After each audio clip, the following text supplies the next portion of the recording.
Donc aujourd'hui, récapitulatif sur l'Ersal T4 70, enfin 47 mm. J'ai acheté ce cylindre en même temps que le Malossi en 2017. Et en cours de route, j'ai fait pas mal de modifs dessus. Donc au départ, on n'avait pas d'échancrure sur le transfert arrière. La lumière d'échappement était stock. Là j'ai fait l'échancrure au niveau du transfert arrière, mais je l'avais pas fait sur le piston. Donc la vue de dessus du balayage qui est moyen, la lumière d'échappement comme elle était à l'origine, et comme elle a été plus tard. Ensuite c'est l'embase qui m'a démangé, parce que comme j'avais l'écarter que j'avais ajusté au Malossi G1 là, j'ai voulu adapter le cylindre au carter, on va dire. Alors il n'y a pas eu grand chose à gagner au départ parce que j'avais pas fait ça terrible, mais je l'ai vu ça plus tard quand j'ai fait les moulages au Vinamold. Je me suis rendu compte que j'avais fait comment dire un peu brutal comme départ. Et puis voilà. Quand tu as préparé un cylindre qui a un air sale, c'est forcément sale ça. J'avais retouché les transferts, j'avais agrandi l'embase façon pour être compatible avec l'embase Malossi G2. Et en fait, quand j'avais fait les moulages, j'avais vu que je dis non, c'est pas terrible là ce que j'ai fait. Et donc depuis, j'ai remis le nez dedans. Et j'ai creusé, j'ai tiré en ligne droite quoi.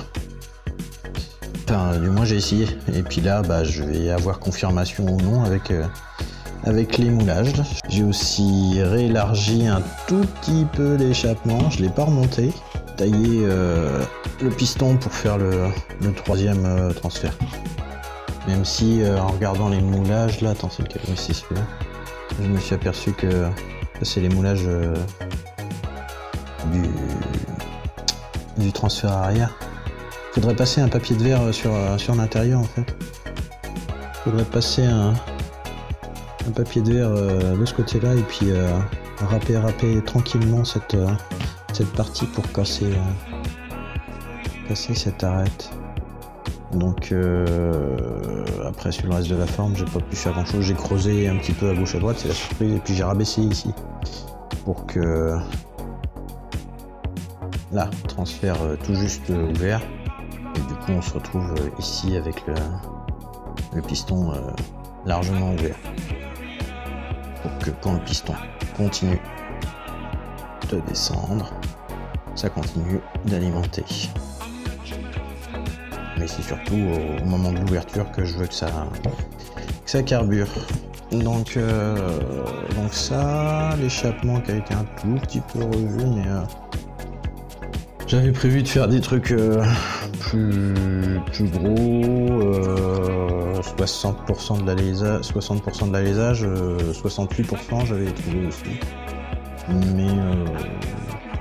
Mais bon, comme je sais pas ce qui va en advenir du truc après, là on est quasiment à 60%.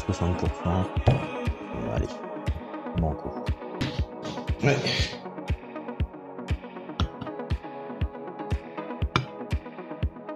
On fait bien dégueuler.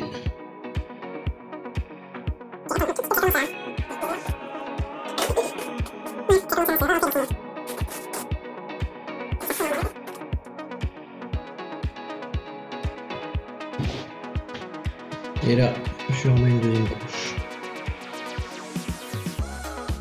Mais léger.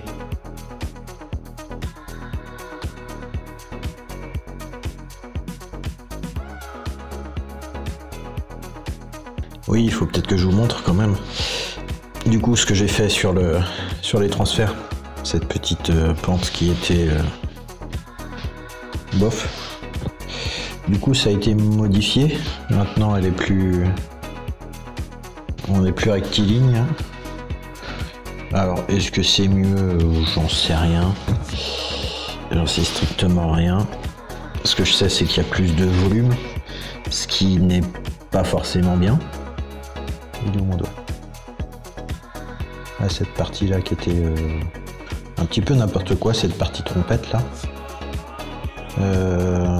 Qu'est-ce qu'il y a d'autre? De ce côté-là, ça n'a pas changé radicalement. Hein. Ici, par contre, bah oui, comme j'ai ouvert en bas, bah ça commence à nourrir dès le bord, quoi. Il y aura plus de volume à l'intérieur des transferts. Est-ce que c'est bien? Est-ce que c'est pas bien? J'en sais rien. Donc après nettoyage, ben, le piston il est plus beau. Hein. Il est quand même plus beau le piston. Du coup, la lumière d'échappement, ouais, elle est bien grande et maintenant bien droite. C'était pas tout à fait rectiligne, ça partait en trompette à l'intérieur du cylindre, donc la pente est plus rectiligne, comme on a vu sur les moulages. Et puis voilà quoi. Non, normalement, là, les 70 à l'aise. Alors, on voit les capots qui volent. Ouais, c'est un peu violent là. Faut que je prenne des repères parce que là c'est...